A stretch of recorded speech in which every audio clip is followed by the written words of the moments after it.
मोहब्बत की ज़रूरत पार्ट 12। और अम्मी जाके सो गई और फिर मेरी बहन मेरे पास आई। मुझे कहा, यूसुफ मुझे सब पता है कि अम्मी रोज़ रोज़ बीमार क्यों हो जाती है। ये जुमला सुनकर तो मेरे पैरों तले ज़मीन निकल गई। मैंने कहा, कनीज़ क्या कहना चाहती हो, ज़रा खुल के कहो। वो कहने लगी, भाई और नहीं तो क्या, ये जो दवाई आप अम्मा को खिला रही हैं, इस दवाई का मुझे पता है ये क्यों खाते हैं आप। सिर्फ मुझे ये बताएं, ये अम्मा की हालत आपने की है या किसी और ने। मेरी बहन अब मुझ पे शक करने लगी थी।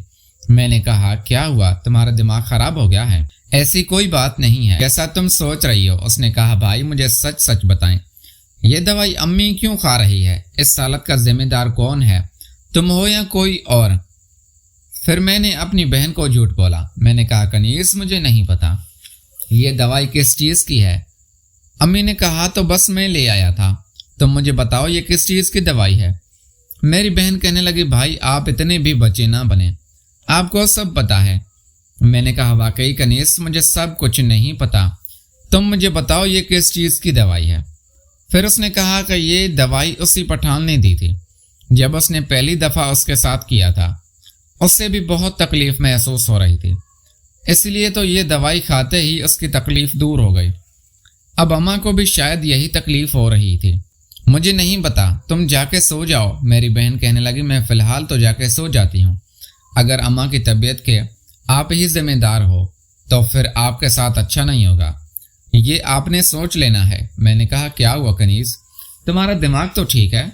मैंने अपनी माँ के साथ ऐसा करूँगा, तुम सोच भी कैसे सकती हो? उसने कहा, अपनी बहन के साथ तो कर लिया उस दिन, बाकी माँ के साथ नहीं कर सकते, तुम कर सकते हो। बस ये ध्यान करना कि मुझे पता ना लगे। अगर मुझे पता चल गया कि तुम अम्मा के साथ ऐसा करते हो तो फिर ये जो तुम कराची सेटल होने के ख्वाब देख रहे हो उनको भूल जाना, मैं सब कुछ तोड़ दूंगी। मैंने कहा, कनीज़ क्या मतलब, खुल के ज़रा बोलो। मैं अपनी बहन के दिल की बात जानना चाहता था कि वो किस हद तक जा सकती है। उसने कहा, भाई आपके लिए अच्छा यही है कि आप अम्मी से दूर रहें। आप हमें अब्बू से दूर तो लेके आ गए हैं, लेकिन आप अम्मी से दूर रहें। अगर आपने अम्मी के नज़दीक गए तो फिर मैं सबको बता दूंगी कि आपने अम्मी के साथ क्या किया है। और फिर जो आप देदा दलेर बन के घूम रहे हैं ना, वो आप ज़मीनों के केस में, वो आपके ख्वाब तोड़ने में 1 मिनट नहीं लगेगा। मुझे उसकी बात तो ठीक लगी। अगर ये बात हमारे मुआशरे में पता चल जाती तो मुझे तो ज़मीन तो क्या कुछ और ही मिलता जिसका मैं तस्वर भी नहीं कर सकता था। अब मेरी बहन ने मुझे डरा दिया था। अब मैं अपनी बहन के बारे में सोच रहा था कि उसको किस तरह ठिकाने लगाऊं, क्योंकि उसने मुझे बहुत खुली धमकी दी थी और एक न एक दिन मैं उसके हाथ तो लगने ही वाला था। वो मुझे तस्वर भी डरा रहा था कि जिस दिन मेरी बहन को पता लगेगा कि वो बाहर अम्मी चौधरी और दुनिया वालों को बता देगी तो मेरे साथ क्या होगा। अब यही सोचते सोचते मेरे चेहरे की हवाइयाँ उड़ गई। मैं अपने बिस्तर पे सोया, सारी रात यही सोचता रहा कि मैं अपनी बहन के साथ क्या करूं। और फिर सुबह होते होते मैं एक बहुत ही खतरनाक प्लान तैयार किया। प्लान तो ये था कि कराची में सेटल होते ही अपनी बहन की शादी कर दूंगा। जो भी हाथ आया, नशे से, जुआरी से, चाहे उस पठान से क्यों नहीं, अगर तो मेरी बहन ने शादी ना की तो मुझे अपनी बहन को अपने रास्ते से हटाना ही पड़ेगा।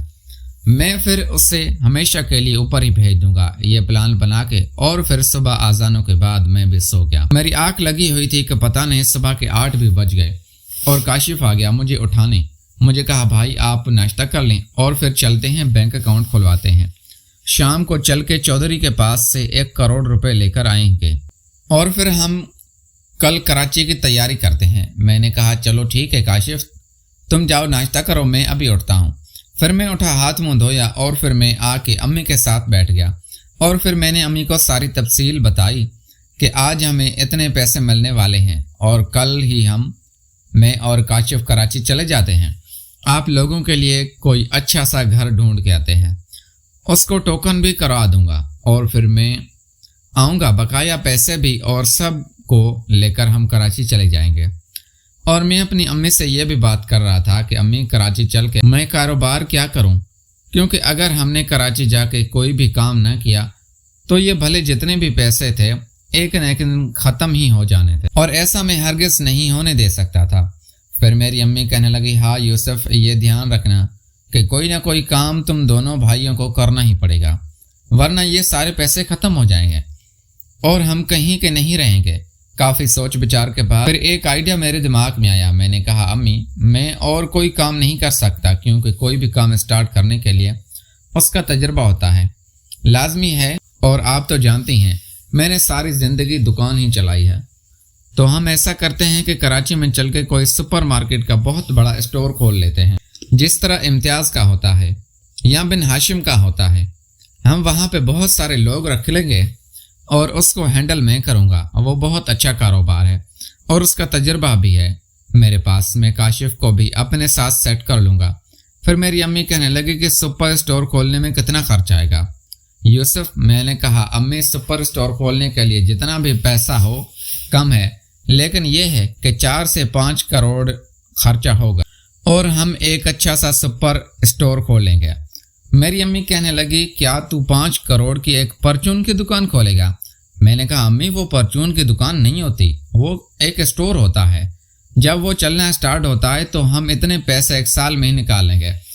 फिर मेरी अम्मी कहने लगी, चलो यूसुफ जो भी तुम्हारा दिल करे तुम वो काम कर लो, लेकिन नुकसान मत करना। मैंने कहा, अम्मी आप बेफिक्र हो जाएं, बस मैं यही काम करूँगा। और फिर अम्मी ने कहा कि अपने छोटे भाई से भी मशवरा कर लो, क्योंकि उसका भी तो हिस्सा बनता है। मैंने कहा, ठीक है अम्मी। फिर मैं अपने छोटे भाई काशिफ को बुलाया और मैंने अपना ये आइडिया उसके साथ शेयर किया। वो भी कहने लगा, हाँ भाई ये बहुत अच्छा कारोबार है, कराची में इस काम की बहुत ज़्यादा डिमांड है। जहाँ जहाँ पे भी सुपर स्टोर बने होते हैं वहाँ पे तो रश ख़त्म नहीं आता। बिला आखिर पैसे आने से पहले ही हमने सोच लिया था कि इस पैसे से क्या करना है। फिर मैंने कहा, अम्मी आज मुझे अपना बैंक अकाउंट खुलवाना है ताकि शाम को चौधरी से मैं 1 करोड़ रुपए लेके आऊँगा तो हम उस बैंक में जमा करा देंगे। मेरी अम्मी कहने लगी कि चलो ठीक है, नाश्ता कर लो। हम सब ने मिलकर नाश्ता किया और फिर मैं बाइक निकाल के बाहर आ गया। हमारे गांव से शहर थोड़ा सा ही दूर था। हम दोनों भाई गए शहर, वहाँ पे हमने बैंक अकाउंट खुलवाया और फिर उनको बता भी कि हमारे पास इतने पैसे आने वाले हैं, वो हम इसमें जमा कराएंगे। फिर इस बैंक के मैनेजर ने हम दोनों भाइयों की बहुत खिदमत की, चाय भी पिलाई। मैंने जैसा ही पैसों के बारे में बताया कि मेरे पास 6 से 7 करोड़ रुपए आने वाले। बैंक में बैठी हुई रिसेप्शन में एक लड़की मुझे बहुत गौर से देख रही थी और वो मुझे आंखों से इशारे भी कर रही थी, यानी कि वो ग्रीन सिग्नल दे रही थी। शायद मेरे पैसों का असर था। फिर मैंने दिल में सोचा कि ये लाइन पे आ रही है तो क्यों नहीं इसको भी लेके आ जाए। फिर मैं गया उस लड़की से मालूमात लेने लगा। मैंने कहा, मैडम आप इस बैंक में क्या काम करती हैं? उस लड़की का नाम रुखसाना था। उसने मुझे बताया कि वो जो बैंक से गाड़ियां लेते हैं लोन पे, वो गाड़ियां देती हैं। फिर मैंने उससे कहा कि मुझे भी गाड़ी चाहिए। भी ज़रूर है, जाहिर बात है, अगर मैं कराची में 4-5 करोड़ का सुपर स्टोर बना सकता हूँ तो मुझे गाड़ी तो लाजमी चाहिए होगी। फिर वो लड़की मुझे गाड़ियों के प्लान समझाने लगी कि सर फलां गाड़ी पे इतना डाउन पेमेंट है, इतना माहाना किस्त है, और फिर बहुत सारी गाड़ियां देखने के बाद मैंने कहा, चलें ठीक है रुखसाना जी, आप अपना नंबर मुझे दे दें। उसने मुझे अपना नंबर दिया और मैंने उससे अपना नंबर दिया। मैंने कहा, मैं आपको बताता हूँ, मेरे पास पैसे आने में अभी टाइम है, मैं कराची जा रहा हूँ कल प्रॉपर्टी लेने और फिर मैं वापसी आपसे मिलता हूँ। फिर वो लड़की कहने लगी, यूसुफ साहब मुझे ज़रूर मिलेगा। फिर मैंने दिल में सोचा कि फ़िक्र मत करो, तुम्हारी भी मैं ज़रूर ही लूँगा, क्योंकि वो लड़की थी बहुत खूबसूरत, उसका वजूद भी बहुत खूबसूरत। और फिर मैं वापस उस मैनेजर के पास आ गया। उसने कहा कि यूसुफ साहब मुबारक हो, आपका अकाउंट ओपन हो चुका है, बस आप पेमेंट इसमें जमा करा दीजिए। मैंने कहा, चले ठीक है, शाम तक पेमेंट आएगी तो आज शाम आपकी पेमेंट मैं जमा करा दूंगा।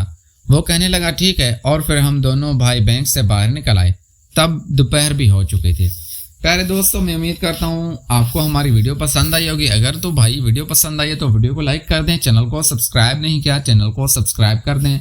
इस कहानी का अगला पार्ट देखना है ना, तो इस वीडियो को लाइक कर दें।